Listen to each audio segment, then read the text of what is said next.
Hindu tradition, the esoteric Hindu tradition, the philosophy of Hinduism says God comes afterwards.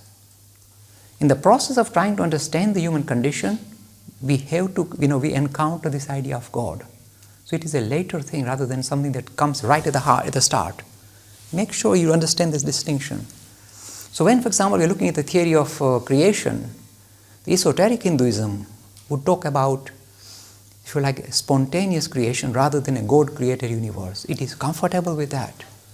It says in this very ancient script, maybe he came afterwards. See, look at the language. So this ability to see that God is perhaps a creation afterwards rather than something that creates the universe is at the heart of esoteric Hinduism. It's nice for you to be aware of the distinction, if you like, the difference between, say, the Indic traditions and the Abrahamic traditions. So the word dharma in a way shows this distinction. Let me begin the journey. You see, so far so good. You say, Mr. Lakhani, you're in the definition of the word dharma, God doesn't even appear. If you go to a temple, there's a multitude of gods. So what is going on?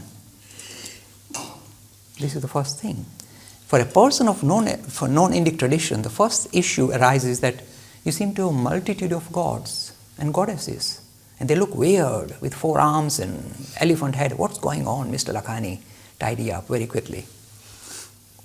You see, despite appearances, despite what sometimes the Hindus will tell you, this religion is not a polytheist enterprise. Believe in lots of almighty gods.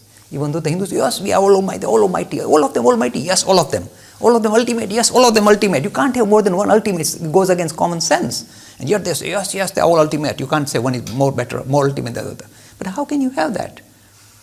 You see, let me tidy this up very quickly, because this is the first confusion, if you like, that arises in the name of Hinduism.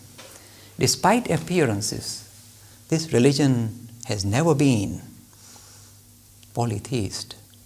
It has been a very mature, pluralistic tradition. There's a big difference between polytheism and pluralism. Polytheism says many ultimate reality or many gods.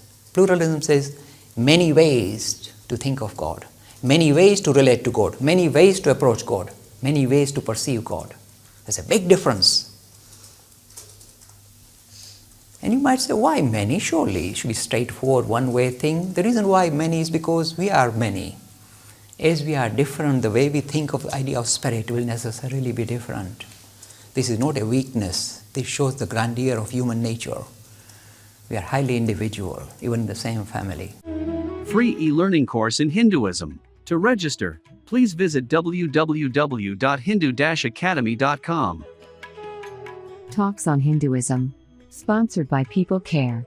Encouraging caring for the elderly in their own homes. For more information, please visit peoplecare.com.